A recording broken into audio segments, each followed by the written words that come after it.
Gani naman ta nga si Jesus, inaagi sa atong pagdawat ni Jesus, o kung sinasungkasing ang atong pagdawat ni Jesus, na luwas kita. O naa na tayo relasyon tungod kay sa atong pagdawat, nipuyog na siya sa atong kasing-kasing. Mao na nga, kadiya nga nagpuyog siya sa atong kasing-kasing, nakabatyag na po mo mga igsoon nga, sa dihang nakadungog mo sa pulo, excuse me, sa before pa ko mag-share sa pulong sa Ginoo, no?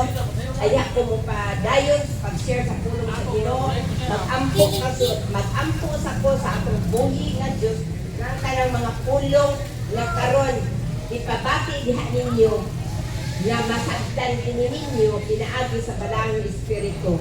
Yes, Father God, Lord Jesus, Holy Spirit, Lord, na aliana usang ako, Lord, nga gitagaan mo kahigayunan aron sa pag-share sa imong pulong, Father God, Lord Jesus, Holy Spirit, dili kini Lord among gusto, kung dili imong kagustuhan, Lord, nga ang imong pulong isang yaw yun sa tibuok na kalibutan. Salamat kayo, Holy Spirit, nga ikaw madyan ang the best teacher. Salamat ka ikaw nagatudlok kanila, Holy Spirit, nga masaktan nilang imong pulong in the name of Jesus Christ. Amen. Umotong mga ikson, ang atong diskutan, naghibalo na tadaan nga ang pagpakamatay ni Jesus Christ diri sa kalibutan, mauna ang iari siya diri aron ta maluwas. So, kana nga pulong ato na siyang butan. Ato siyang ibutang sa atong hunahuna o kasing-kasing kung tinuod kang nagdawat ni Jesus Christ, isulod sa atong kasing-kasing, nagtudlo nato sa unsay atong buhaton, matarong man o dautan, kanang tanan, nakahibalo ang Holy Spirit, anak. Ang imong tinanawan. Sa tanan mong pagagwapon ang Holy Spirit, nakahibalo siya o sa imong ibuhaton, sa imong kaanba sa atong nabuhit ng Diyos. O ang akong ikuan, ang akong i-share karon nga, pulong, nani siya sa Roma 6. Ang kamatayon ni Jesus. Mao ang kamatayon nga naghatag nga kamatayon ni Jesus nga nagwagtang sa sala, makausa alang sa tanan. Alang sa tanan nga panahon ug magkinabuhi siya karon alang lamang sa Dios.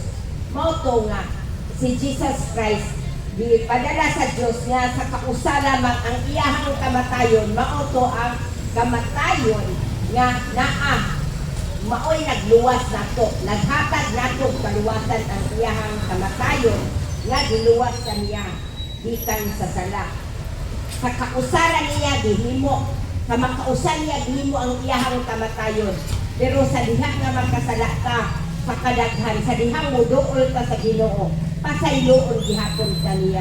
Tungod kay ang kinabuhi, ang kuwan sa Ginoo, ang iyahang ang kuwan sa Ginoo, saya ang kinabuhi mao ang gugma. Dili parehas natong tawo nga mahigugma lang ta sa tawo nga nahigugma nato. Pero ang tawo nga wala nahigugma nato, dili pud nato na higugmaon. Pero ang Ginoo, dili siya gapili.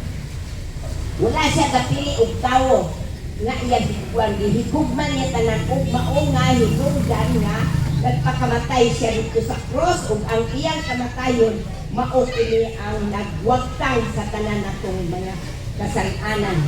Sa makausan niya gihimo lang ang iyang kamatayon.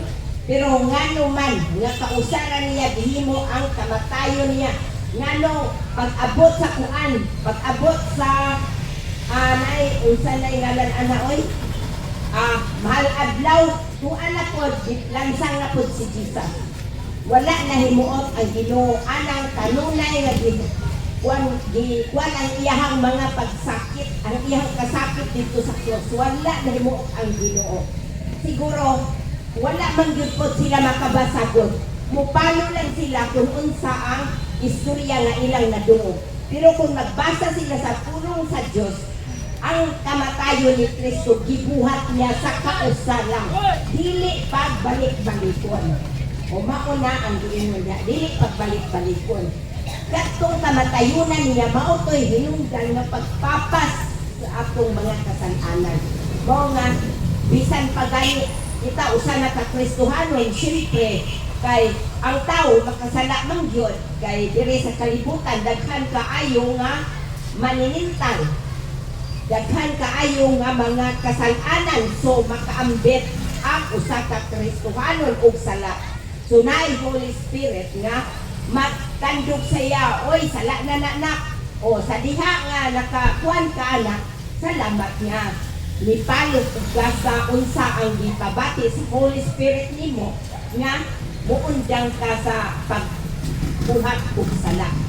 Mauna ang giingon nga si Jesus sa diha nga makasala sa makadaghan, ang giingon niya pasayloon kapito. Oh, ang giingon ni Jesus, pasayloon nato ang atong mga kaaway kapito. Mo na ang qualification nga na basa pud nako diri sa balaan nga kasulatan. Pero talagsa na kaayo kasagara sa tao taman ra katulo, mukaupat, mukalima, pag-ikalima buto na gina. Mauna kasagara sa prinsipyo sa tao tungod kay ang tao limitado ang iyang gugma. Pero kung nakabaton ka sa gugma sa Ginoo, ang Holy Spirit kanunay nagtudlo nato nga mukasaylo pud ta kapito. O amo ko kining gipasalamatan sa Ginoo kay sa diha nga istorya mi ani usa pud mi nga giistoryahan sa Ginoo. Kining mga pulong nga among giistorya ninyo dili pud kay kamura ang giistoryahan ani. Pulong ni sa Ginoo, pati kami nga nag-share sa pulong sa Ginoo, usa pud mi nga naigo sa pulong sa Ginoo. Kay ang pulong sa Ginoo mo tudlo gid na siya. Bisan pa og nagtudlo ka o nagsangyaw ka, kanang pulong sa Ginoo, kung ikaw nagsangyaw, ig-on jud ka niya. Kay ang pulong sa Ginoo hait pa sa espada nga duhay sulat.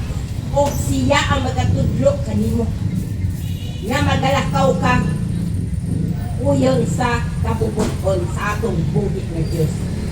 O karon, o mauna nga kadaghan ta pasayloon no, mauto ang topic nga kuan kadaghan sa pasayloon.